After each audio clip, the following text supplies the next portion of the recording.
હું છું આકાશ ઠક્કર અને આપ જોઈ રહ્યા છો આઈસ રાજકોટની યુટ્યુબ ચેનલ. ઇન્ડિયન પોસ્ટ ઓફિસની અંદર જે ભરતી બહાર પડી છે એના વિશે સંપૂર્ણ માહિતી આપણે જોવાના છીએ. તો ચાલો શરૂઆત કરીએ છીએ મિત્રો. સૌથી પહેલા ગ્રામીણ ડાક સેવકની અંદર જે છે ભરતી બહાર પડી છે સાયકલ 3, અને એમાં પણ ગુજરાત સર્કલ જે છે ખાસ કરીને એ લોકો આપણને કહે છે. હવે આ ભરતી 21/12/2020 દિવસે જે છે બહાર પડી છે, અને આની અંદર કેટલી પોસ્ટ છે એની શું લાયકાત છે એ ડિટેલમાં આપણે જોશું. તો સૌ પહેલા જે છે જોબ પ્રોફાઇલ અહીંયા એ લોકો આપણને ડિટેલમાં આપેલી છે. 118 પાનાનું આખું નોટિફિકેશન છે ને એમાંથી આપણે મહત્વની વસ્તુ જે ફોર્મ ભરવા માટે છે એટલી વસ્તુને ખાસ કરીને જોવાના છે કે જેથી કરીને 118 પાના જે છે આપણે વાંચવા ન પડે. હવે સૌથી પહેલી પોસ્ટ છે બ્રાન્ચ પોસ્ટ માસ્ટર તરીકે. એની અંદર આપણે કામગીરી શું કરવાની છે એની ડિટેલ ઇન્ફોર્મેશન તો એ લોકોએ આપેલી છે, પણ એક ખાલી જે છે ઇન્ફોર્મેશન આપી દઉં કે ભાઈ ઇન્ડિયન પોસ્ટ પેમેન્ટ બેંક જે છે એની અંદર એ જે બેંક તરીકે ઇન્ડિયન પોસ્ટ ઓફિસને જે છે બેંકમાં કન્વર્ટ કરી છે, એટલે એ કામગીરી ખાસ કરીને આપણે સંભાળવાનું થશે as an branch post master તરીકે. એટલે બીજી ડિટેલ કામગીરી અહીંયા આપેલી છે. ત્યાર પછી અસિસ્ટન્ટ બ્રાન્ચ પોસ્ટ માસ્ટર તરીકેની જે છે એ સેકન્ડ પોસ્ટ છે, અને આ સેકન્ડ પોસ્ટની અંદર પણ એ લોકોએ કામગીરી અહીંયા એ લોકો આપણને જણાવે છે.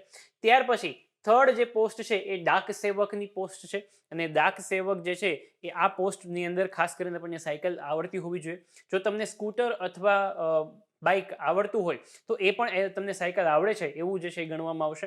એટલે અહીંયા જે છે આ 3 પોસ્ટ ખાસ કરીને અહીંયા ઇન્ફોર્મ કરે છે. હવે આ જે પોસ્ટ છે આ દરેક પોસ્ટની અંદર આપને માટે જે છે એ સેલેરી શું રહેશે એની ઇન્ફોર્મેશન આપણે ખાસ કરીને આપણે અહીંયા જોઈ લઈએ કે સેલેરીની અંદર ટાઈમ પ્રમાણે ખાસ કરીને એ લોકો સેલેરી અહીંયા દેવાના છે.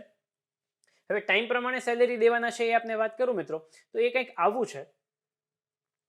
ટાઈમ પ્રમાણેની સેલેરી એટલે કે ભાઈ કાં તો આ નોકરી 4 કલાકની છે કાં 5 કલાકની, વધુમાં વધુ કાં તો 4 કલાકની કાં તો 5 કલાકની નોકરી છે. જો આપ 4 કલાકની નોકરી જે છે એની અંદર આપ આવો છો તો લેવલ 1 જે છે એની અંદર, તો એમાં આપને બ્રાન્ચ પોસ્ટ માસ્ટર તરીકે 12,000 સેલેરી મળશે, અને એબીપીએમ અથવા ડાક સેવક તરીકે આપને 10,000 જે છે સેલેરી મળશે. અને ત્યાર પછી જો 5 કલાકની નોકરી એટલે કે લેવલ 2 ની અંદર આપ આવશો તો એમાં 14,500 અને 12,000 આ રીતે જે છે એ ટૂંકમાં પગાર મળશે. એટલે આ ભરતીમાં હું આપને એવું કહી શકું કે 10,000 થી લઈ મિનિમમ અને મેક્સિમમ 14,500 જે છે એ સેલેરી છે. હવે 4 થી 5 કલાક રોજની જે છે નોકરી કરવાની અને આ સેલેરી જે છે એ ટૂંકમાં મળે છે. તો ક્યાંક ને ક્યાંક જ્યારે કાંઈ જ નોકરી નથી, કોઈ જ આપણી પાસે જે છે એ ટૂંકમાં આવક નથી, ત્યાં નોકરી બહુ સારી છે, અને ઓબ્વિયસલી ગવર્મેન્ટ જોબ છે એટલે આમાં કોઈ વાંધો જ નથી, બરાબર છે. 4 થી 5 કલાક સમય આપીને બાકીના સમયમાં જે છે એ આપણે બીજી એક્સ્ટ્રા એક્ટિવિટીઝ જે છે કરી શકીએ છીએ. અને સ્વાભાવિક છે કે ભાઈ કદાચ જરૂરિયાત હોય આપણને એવું થાય કે ભાઈ આ 14-15,000 જે છે નોકરી અથવા તો 10,000 નોકરી 10,000 પગારમાં શું થાય, પણ અત્યારે શરૂઆત જે છે એ ત્યાં આપણે આનાથી કરી શકીએ છીએ મિત્રો. ત્યાર પછી ખાસ કરીને જે છે એ લોકો આપણને એવું કહે છે કે details of vacant post for which application are called for all shown in annexure 1. Annexure 1 જે આ લોકોએ ભેગું આપેલું છે એની અંદર ડિટેલ જે છે વિગત આપેલી છે કે કયા જે છે એ ટૂંકમાં ડિપાર્ટમેન્ટ કે કઈ જગ્યાએ કેટલી પોસ્ટ ખાલી છે કઈ ડિપાર્ટમેન્ટ્સની અંદર, એટલે એ આપણે ડિટેલ ત્યાં આપણને જોવા મળી જશે. ત્યાર પછી મિત્રો એલિજિબિલિટીની વાત કરીએ તો એલિજિબિલિટીની અંદર અહીંયા આપણને એ લોકો એવું કહે છે કે એલિજિબિલિટીમાં સૌ પ્રથમ આવે છે એજ. હવે એજ લિમિટ અહીંયા આપણને એ લોકો આપે છે કે જેમાં 18 થી 40 વર્ષ જે છે એ ટૂંકમાં એજ લિમિટ છે. 18 વર્ષ મિનિમમ, 40 વર્ષ મેક્સિમમ, એટલે 40 વર્ષ સુધીના કેન્ડિડેટ્સ પણ આની અંદર અપ્લાય કરી શકશે. એટલે આ એક સૌથી મોટામાં મોટી વાત છે. અને જેમ નોટિફિકેશન જે છે આપણે થંબનેલ જોયું એમાં આપને ખબર છે કે ભાઈ એમાં લખેલું છે કે 10 પાસ છો કે નહીં, તો મિનિમમ ક્વોલિફિકેશન પણ એ લોકો આપણી પાસે 10 પાસ જ માંગે છે. એટલે એનાથી વધારે જે છે એ ટૂંકમાં કાંઈ જ નથી. હા, એજ રિલેક્સેશન અહીંયા એસસી એસટી કેન્ડિડેટ્સ માટે એ લોકો આપે છે 5 વર્ષનું, ઓબીસી કેન્ડિડેટ માટે 3 વર્ષ.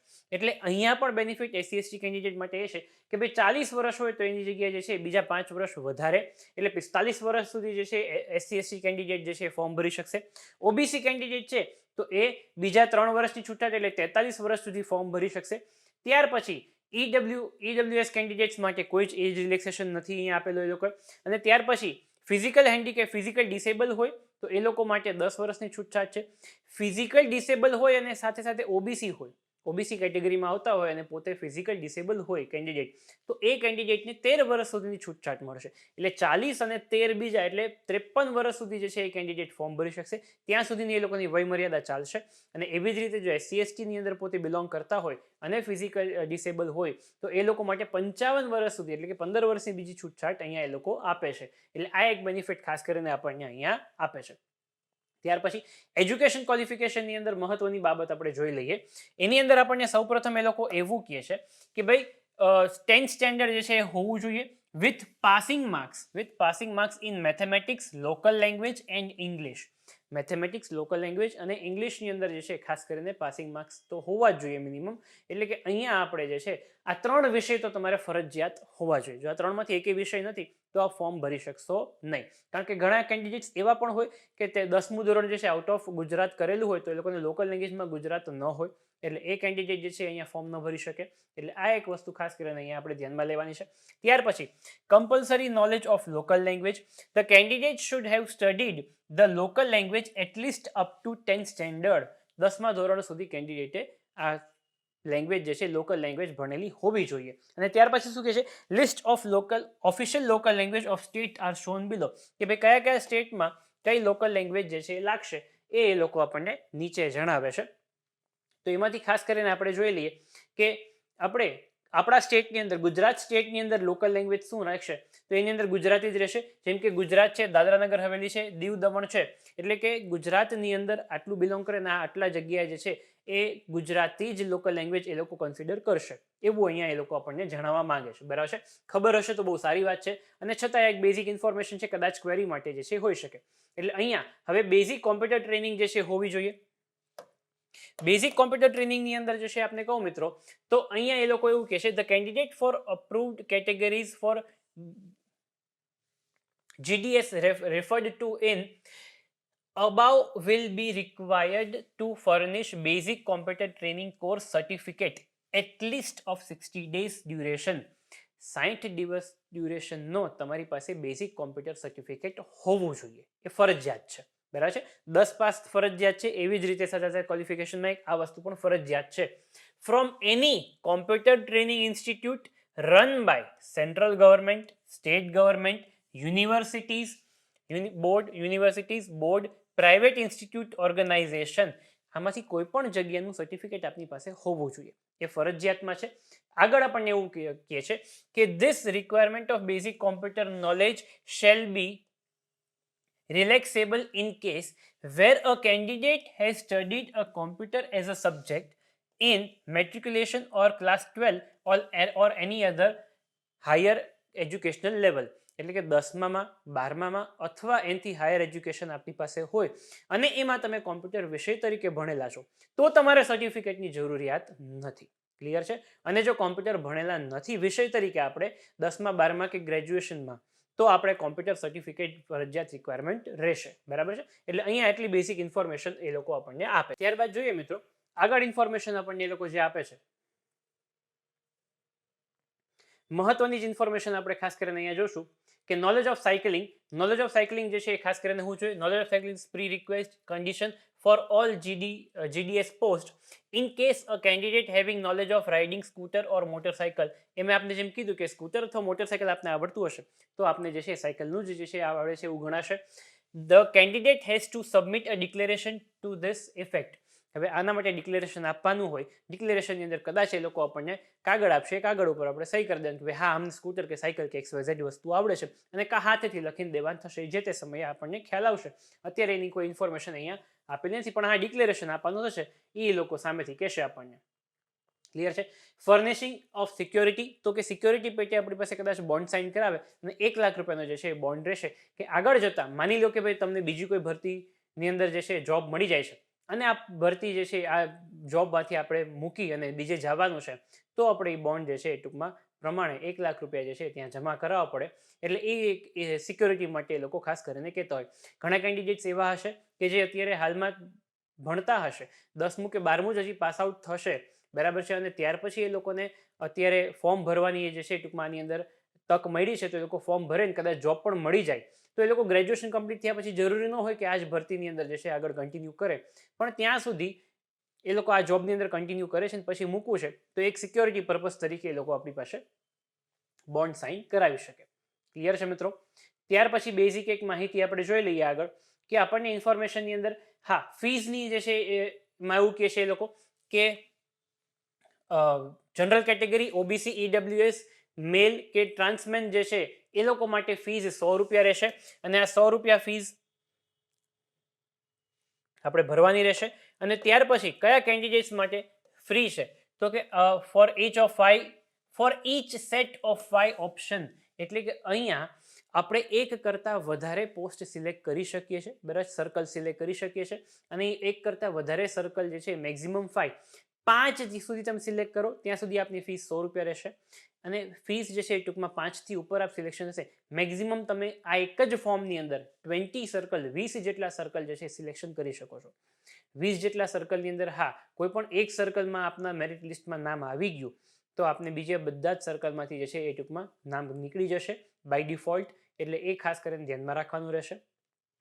20 સર્કલ માટે ખાસ કરીને આપણે અહીંયા ફોર્મ ભરીએ તો એ 20 સર્કલ જે છે 20 અલગ અલગ જે છે પોસ્ટ ગણાશે કે ભાઈ તમે રાજકોટમાં એક ડિવિઝનમાં ભર્યું છે, પછી માની લો કે તમે જુનાગઢમાં ભર્યું કે પડદરીમાં છે ત્યાં તમે ભર્યું, એવી રીતે તમે જે છે 5 પોસ્ટ સિલેક્ટ કરી, 5 પોસ્ટ સિલેક્ટ કરી ત્યાં સુધી આપની જે છે એ ટૂંકમાં 100 રૂપીઝ જે છે ફીસ રહેશે.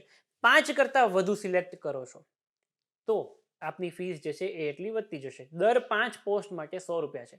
મેક્સિમમ 20 પોસ્ટ સિલેક્ટ કરી શકશો. 20 પોસ્ટ માટે 20 પોસ્ટ સિલેક્ટ કરો છો તો આપની જે છે ફીસ કેટલી રહેશે તો આપની ફીસ 400 રૂપિયા થઈ જશે. ક્લિયર છે? એટલે મેક્સિમમ 400 રૂપિયા જે છે આની અંદર ફીસ હોઈ શકે એપ્લિકેશનની, એનાથી વધારે નહીં, મિનિમમ 100 રૂપિયા. ક્લિયર છે? એવું એ લોકોએ નથી લખેલું પણ જે હિસાબે એ લોકો આપણને ડિસ્ક્રિપ્શન આપે છે એ હિસાબે હું આપને જાણ કરું છું. ક્લિયર છે? એટલે આ એક વસ્તુ ખાસ કરીને ધ્યાનમાં રાખવાની છે. બીજું, payment of fees is exempt for female candidates, એટલે દરેક ફિમેલ કેન્ડિડેટ માટે જે છે પેમેન્ટ ઓફ ફીસ એક્ઝમ્પ્ટ રહેશે. ટ્રાન્સ વુમન કેન્ડિડેટ્સ માટે પણ એક્ઝમ્પ્ટ રહેશે. ટ્રાન્સ મેલ કેન્ડિડેટ હોય તો એ લોકોને ફોર્મ ફિલઅપ એ લોકોને ફીસ ભરવાની રહેશે. ત્યાર પછી all SC/ST candidates and all PWD candidates, આટલા લોકો માટે ફીસ જે છે એ એક્ઝમ્પ્ટ છે, એ લોકોને એક પણ પ્રકારની ફીસ ભરવાની નથી. ક્લિયર છે? ચાલો ત્યાર પછી આગળ જોઈએ મિત્રો.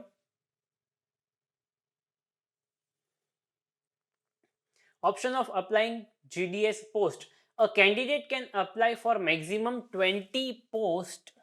Candidate can apply maximum 20 post.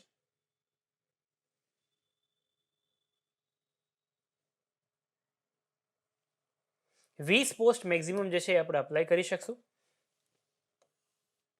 All over India પર સાયકલ ઓફ ઓનલાઈન એન્ગેજમેન્ટ, એટલે ઓલ ઓવર ઇન્ડિયામાં જે પોસ્ટ ભરતી બહાર પડી છે એમાંથી ગમે તે જગ્યા માટે જે છે, પણ હા એજ્યુકેશન ક્વોલિફિકેશન લોકલ લેંગ્વેજ ધ્યાનમાં રાખીને આપણે ભરવાનું રહેશે. એટલે આપણે અત્યારે એને ગુજરાત જ ગણીને ચાલીએ, બરાબર છે?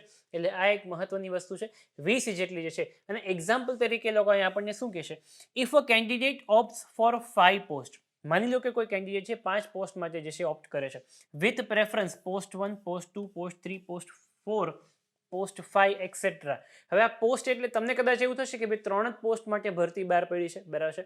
પણ એ 3 પોસ્ટ જે છે અહીંયા એ નથી કહેવા માંગતા કે અલગ અલગ સર્કલ જે છે ત્યાં આપ ફોર્મ સિલેક્ટ કરશો કે ભાઈ જેમાં આપણે ઉદાહરણ આપ્યું કે રાજકોટ છે, પડદરી છે કે પછી સાપર વેરાવળ છે કે પછી જુનાગઢ છે, જામનગર છે, આ રીતે તમે માની લો કે સિલેક્ટ કરો છો, મોરબી છે કે, તો એ એક જે છે પોસ્ટ તરીકે ગણાઈ જશે. બરાબર મિત્રો? એટલે એની અંદર પછી 3માંથી ગમે એક પોસ્ટ સિલેક્ટ કરો, એક સર્કલ તમારે સિલેક્ટ કરવું, પછી એની અંદર 3માંથી ગમે એક પોસ્ટ. ચિંતા ન કરતા, આનું ફોર્મ કઈ રીતે ભરવું એના માટે પણ જે છે આનો વિડીયો જે છે હું અપલોડ કરવાનું છું. એટલે ત્યાં પણ આપને જે છે જે પણ કાંઈ આપને ખ્યાલ ન આવતો હોય અથવા તો આપની ક્વેરી રહેતી હશે એ ક્વેરી ત્યાં સોલ્વ થઈ જશે. ક્લિયર છે મિત્રો? ત્યાર પછી એ લોકો શું કહેશે, and selected as meritorious in more than one post, the post in the order of preference will be offered and the candidate for all the remaining post will be forfeited. એટલે કે ભાઈ માની લો કે તમે મેરિટમાં આવી જાઓ છો, પહેલા નંબરની પોસ્ટ તમે રાજકોટ માટે જે છે અપ્લાય કરી પણ રાજકોટમાં તમારું મેરિટમાં નથી આવ્યું, બીજા નંબરમાં તમે પડદરી જે છે પસંદ કર્યું છે, પડદરીમાં માની લો કે આપનું સિલેક્શન થઈ ગયું તો એના પછીની જે પણ કંઈ 3 પોસ્ટ છે એમાંથી આપનું નામ બાકાત થઈ જશે. ક્લિયર છે? એ બાય ડિફોલ્ટ છે. પછી પડદરી આપ પસંદ કરો છો નથી કરતા એ પ્રશ્ન નથી. ક્લિયર છે. પણ અહીંયા આપણું એના પછીની 3 પોસ્ટ છે એના માટે આપનું નામ જે છે બાકાત થઈ જશે. એટલે આ વસ્તુને ધ્યાનમાં રાખી અને પોસ્ટનું સિલેક્શન કરવું કે આપણા નજીકનું આપણને કયું પડશે. ઉદાહરણ તરીકે મેં આપને આપ્યું. ત્યાર પછી સિલેક્શન ક્રાઇટેરિયા શું છે? તો કે selection will be made as per the automatic generated merit list as per the rule based on candidate online submitted application. આપની ઓનલાઈન એપ્લિકેશન જે સબમિટ થશે એના મેરિટના આધારે. હવે મેરિટ જે છે એ 10માના પર્સન્ટેજને ગણશે, બરાબર છે. એટલે જરૂરી નથી કે 10માના પર્સન્ટેજ જેના સારા હોય એને જ ફોર્મ ભરવું, એવી ચિંતા ન કરતા.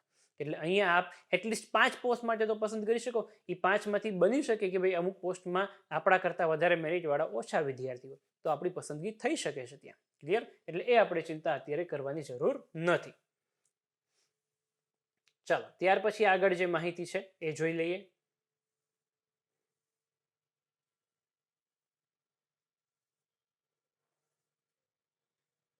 ઓકે, એપ્લિકેશન સબમિશન માટે આપે શું કરવાનું રહેશે એ બેઝિક ઇન્ફોર્મેશન આપણે ખાસ કરીને અહીંયા જોઈ લઈએ છીએ.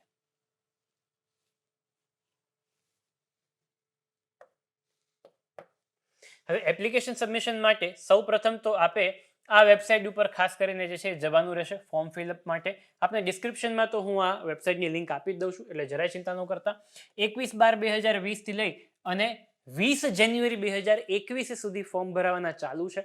ગઈકાલથી જે છે ફોર્મ ભરવાની શરૂઆત થઈ છે અને 20 જાન્યુઆરી સુધી જે છે આના ફોર્મ ભરાશે. ત્યાર પછી આમાં આપણને ખાસ જરૂર પડશે નામ in capital letter as per 10th class certificate marksheet, બરાબર છે. ત્યાર પછી ફાધર નેમ, મોબાઈલ નંબર આપણે જે છે એ સાચો નાખવો પડશે, date of birth, gender, community, જો આપણે ફિઝિકલ હેન્ડીકેપ હોઈએ તો એ વસ્તુ ખાસ કરીને એના પર્સન્ટેજ નાખવા પડશે. ત્યાર પછી state in which 10th class pass કરેલી હોય, board in which 10th class જે છે પાસ કરેલું હોય, યર ઓફ પાસિંગ 10th 10મા ધોરણ જે છે કયા યરમાં પાસ કર્યું, 10th class certificate number, roll number, જે પણ કંઈ આપણને એ રિઝલ્ટની અંદર આપેલું હોય એ વસ્તુ આપણે ખાસ કરીને અહીંયા નાખવાનું રહેશે. અને ટ્રાન્સજેન્ડર હોય તો એનું સર્ટિફિકેટ કે જે પણ કાંઈ આપેલું હશે સરકાર દ્વારા એ વસ્તુ અહીંયા. અને હા, આની અંદર આ ફોર્મ ભરતી વખતે આટલી તો બેઝિક માહિતી એ લોકોએ કીધી. બીજી બેઝિક માહિતી હું તમને અત્યારે જ કહી દઉં છું. એક, તમારો પાસપોર્ટ સાઇઝનો ફોટો સ્કેન કરેલો. બીજું, આપની સિગ્નેચર જે છે સ્કેન કરેલી રાખવાની રહેશે. ત્રીજું, 10મા ધોરણનું રિઝલ્ટ જે છે એને સ્કેન કરીને અપલોડ કરવાનું રહેશે. અને ચોથી વસ્તુ, જો આપની પાસે કોમ્પ્યુટરનું સર્ટિફિકેટ હોય તો એને અપલોડ કરી અને સ્કેન કરવાનું રહેશે. ક્લિયર છે મિત્રો? એટલે આ 4 વસ્તુ ખાસ કરીને આપે જે છે ધ્યાનમાં રાખવાની છે કે જે આપણે ફોર્મ ભરતી વખતે અપલોડ કરવાનું છે. એટલે ફોર્મ ભર્યા પહેલા જ આ 4 વસ્તુને સ્કેન કરી અને આપણે રાખી લેશું. ક્લિયર છે મિત્રો?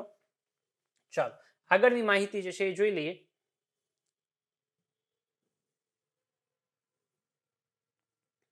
પેમેન્ટ ઓફ ફીસ જે છે એ ઓનલાઈન અને ઓફલાઈન બંને રહેશે. એટલે એ વસ્તુ આપણે ખાસ કરીને ધ્યાનમાં રાખીશું. ઓનલાઈન પણ આપણે ભરી શકશું ડેબિટ કાર્ડ, ક્રેડિટ કાર્ડ દ્વારા અને એના દ્વારા. અને ઓફલાઈન ફીસ પેમેન્ટ જે છે એ પણ આપણે કરી શકશું પોસ્ટ ઓફિસમાં જઈને, બરાબર છે. આપ ચલણ નીકળશે, ચલણ દ્વારા જે છે ઓફલાઈન ફીસ પેમેન્ટ પણ આપ અહીંયા કરી શકશો. ડોક્યુમેન્ટ્સ કયા કયા અપલોડ કરવા છે જેમ મેં આપને કીધું એ ઇન્ફોર્મેશન આ લોકો આપણને અહીંયા આપે છે.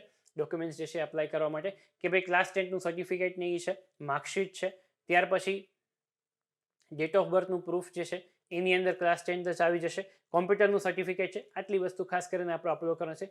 કમ્યુનિટી સર્ટિફિકેટ જે છે, કાસ્ટ સર્ટિફિકેટ જેને કહે છે એ વસ્તુ ખાસ કરીને, photo, signature, certificate of disability અથવા સર્ટિફિકેટ ઓફ ટ્રાન્સજેન્ડર, જે પણ કાંઈ હોય એ વસ્તુ આપણે સાથે સાથે અહીંયા અપલોડ કરવાનું રહેશે. અને કાંઈ પણ ક્વેરી હોય તો હેલ્પલાઇન નંબર પણ એ લોકો અહીંયા આપેલો છે, એ નંબર ઉપર અથવા ઈમેલ એડ્રેસ આપેલું છે, બંનેમાંથી કોઈ પણ એક જગ્યાએ આપણે એમનો કોન્ટેક્ટ કરી શકીએ છીએ. ક્લિયર છે? આના પછી નીચે 118 પેજ સુધી આપણને એ લોકો જગ્યા કઈ કઈ જગ્યાએ કેટલી કેટલી પોસ્ટ છે, શું છે એની ડિટેલ ઇન્ફોર્મેશન અહીંયા પ્રોવાઈડ કરે છે. આશા રાખું છું મિત્રો કે આપ સૌને જે છે આ માહિતી જે છે સંપૂર્ણ મળી ગઈ છે. છતાંય કોઈ પણ પ્રકારની ક્વેરી હોય, નાનામાં નાની ક્વેરી હોય તો પણ ભલે આપ નીચે કમેન્ટ સેક્શનમાં લખજો, એટલે આપને જે છે ચોક્કસથી એનો રિપ્લાય મળી જશે. અને હા, ચોક્કસથી શેર કરજો દરેકે દરેક વિદ્યાર્થી સુધી. જે પણ કોઈ વિદ્યાર્થી ઇન્ટરેસ્ટેડ હોય ફોર્મ ભરી શકે, કારણ કે 10 પાસ તો ઘણા બધા વિદ્યાર્થીઓ હશે અને એ લોકોને જે છે એ ટૂંકમાં ઘણા વ્યક્તિઓ એવા પણ હશે કે જેને ખાસ કરીને અત્યારે જે છે એ ફાઇનાન્શિયલ થોડી ઘણી હેલ્પફુલ જે થઈ શકે, જો જોબ મળી જાય તો. એટલે આપણે જે છે એ ટૂંકમાં શેર કરશું તો એનાથી આપણે જે છે એમનું ક્યાંક જે છે જાણતા અજાણતા જે છે એ ટૂંકમાં કોકને ફાયદો જે છે કરાવી શકશું. થેન્ક યુ વેરી મચ મિત્રો. જય હિન્દ, જય ભારત.